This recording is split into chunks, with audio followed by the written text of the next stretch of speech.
कधीच नाही चुकणार तुमचे फेवरेट टीव्ही शोज झी5 सोबत, तेही एकदम फ्री।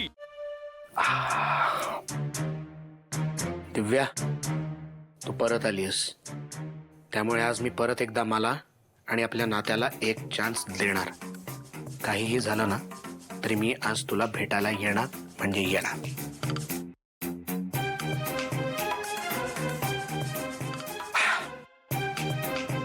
भाई ब्रेकला काही झालंय का रे? हा? बघ ना। ए अप्पर, ऐक ना। थांब रे बाबा, काम करतोय। अरे सॉरी, ते मला परफ्यूम पाहिजे होता रे। भाई इकडं लग्नाला चालला का एवढा नटून थोडं ना? एक नंबर करता भाई। अरे लग्नाला नाही, माझं लग्न वाचवायला चाललोय।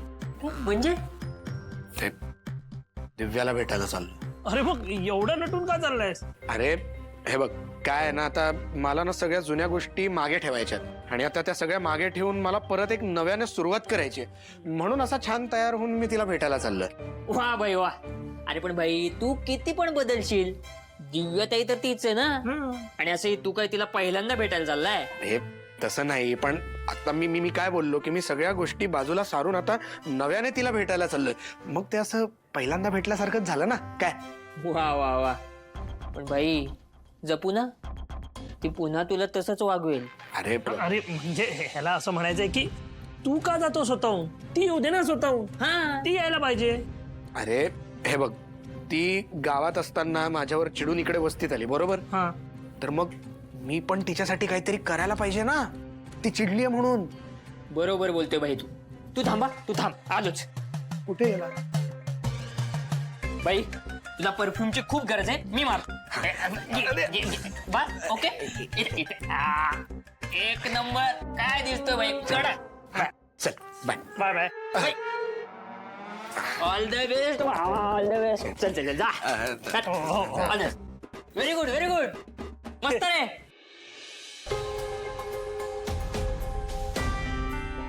सीता, मला कल्पना आहे तुम्हाला काय बोलायचंय त्याची। कल्पना आहे तर बरं आहे, पण जे बोलायचंय सांगायचंय ते जर अंमलात आणलंस तर फार बरं होईल। तुझं या घरात सर्वात महत्वाचं स्थान आहे आणि तूच जर असं वागायला बोलायला लागलीस तर घरातल्या मुलांसाठी काय उदाहरण तयार होईल? उदाहरण? तुम्हाला त्याची चिंता आहे? आपल्या मुलाचा जीव तिकडे गेला होता। मला कळलंय ते, पण ते घडून गेलंय। मग त्याला काहीतरी झालं असतं तर चाललं असतं, पण झालं नाही ना, आणि शिवा होती म्हणून सगळं ठीक झालं। आधी जीव धोक्यात घालायचा आणि मग वाचवायचा, काय अर्थ आहे? पण जे झालं ते शिवानं घडून आणलं का? तिची जबाबदारी काहीच नव्हती का मग? विनाकारण आशूला तिथे न्यायचंच कशाला तिने? एक मिनिट। बाई अजिंचा मला फोन आला होता, त्यांनी परवानगी मागितली आणि मी ती दिली, आणि आपण पाठवलं ना त्याला। तो इच्छेने गेला, त्याला जबरदस्ती केली नाही आपण। तुम्हाला खरंच असं वाटतं की तुमचा शब्द आशू पडू देईल? तुम्ही म्हणता ना की चुका पोटात घालायच्या, किती चुका? माझ्या मुलाच्या जीवावर बेतलेलं मी पोटात घालणार नाही। तुम्हाला काय बोलायचं ते तुम्ही बोला, पण ह्या वेळेला मी तिला माफ करणार नाही। मला हेच कळत नाही की कितीही गोष्टी घडल्या तरी नेहमी तुम्ही तिची बाजू कशी काय घेता? ह्या वेळेला तुम्ही जर असं केलं ना तर मी तुमच्याशी बोलणं टाकेन।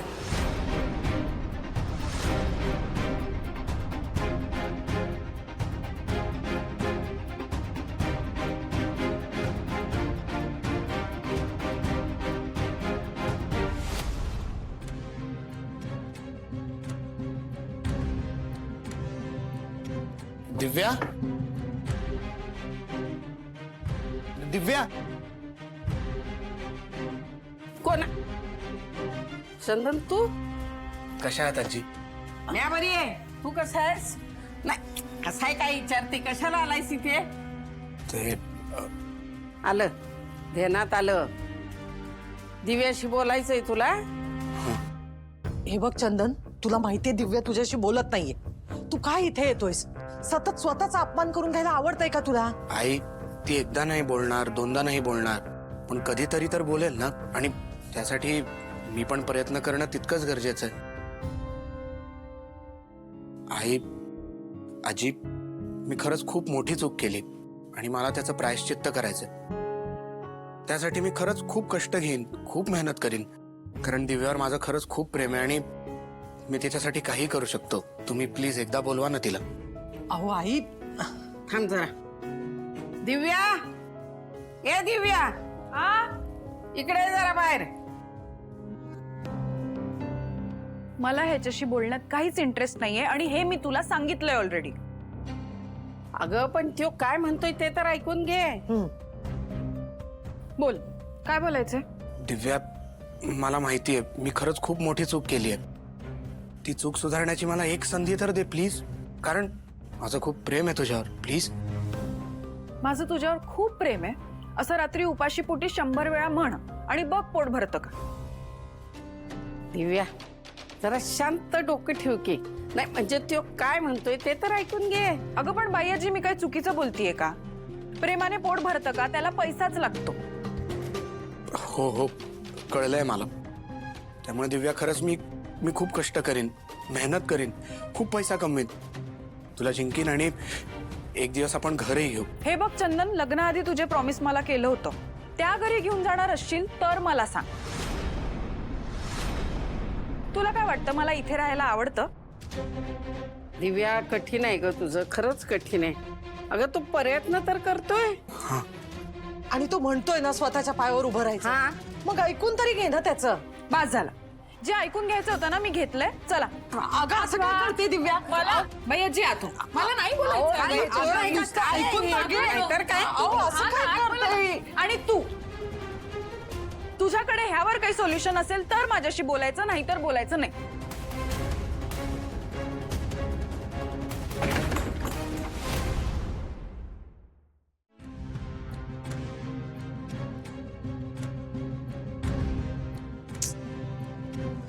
काय हे? तुझी सटकते काय एवढी? अगं मी सटकते म्हणजे तू अशी येऊन उभी राहिलीस माझ्या समोर, माझ्याकडे एकटक बघत. तर मी मिरर मध्ये बघतोय ना, माझं जरा चालू आहे. सटकणार नाही तर काय, इरिटेट होतं मला. मी तुला इरिटेट करते का? हे बघ शिवा, आता ना माझी खूप महत्वाची मीटिंग आहे, त्याचे विचार सगळे चाललेत माझ्या डोक्यात. भाऊ आणि काका येणार आहेत बरोबर, ओके? आणि तू त्यात हे असं बोलायला लागलीस तर. बरं मी नाही बोलत काही, मला फक्त एवढं विचारायचं होतं की मी सीताईंची जाऊन परत बोलू का, माफी मागू का त्यांची? हे बघ, तू जर आता परत माफी मागायला गेलीस तर अजून वर्स्ट होईल सिच्युएशन. ती तुझ्यावर चिडेल. पण एनिवे, तुला जे करायचं ते कर, तुला हवं तसं वागतो. अरे मला असं का करायचं असेल? तू असं तुटक का बोलतो माझ्याशी? आता माझ्या बोलण्याची प्रॉब्लेम आहे तुला. तसं नाहीये, पण तुला कळते का तू कसं बोलतोस माझ्याशी? तुला जाणवत नाहीये का? कसं नाही, हे असंच आहे. मी काहीही बोलायला गेलं ना की तुला प्रॉब्लेम आहे. हे बघ, आता मला या विषयावर नाही बोलायचंय. मला आता पटकन जायचंय, मीटिंग करायची आहे, त्या सगळ्या गोष्टी चालल्यात माझ्या डोक्यात. ओके, प्लीज लीव मी आलो. मला डोकं खाऊ नको. आशू,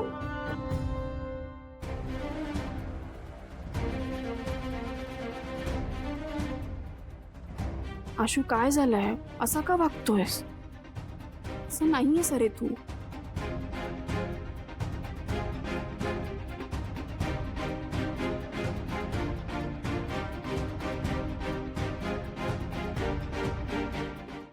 झी5 ॲप डाउनलोड करा आणि पहा सर्व एपिसोड्स एकदम फ्री.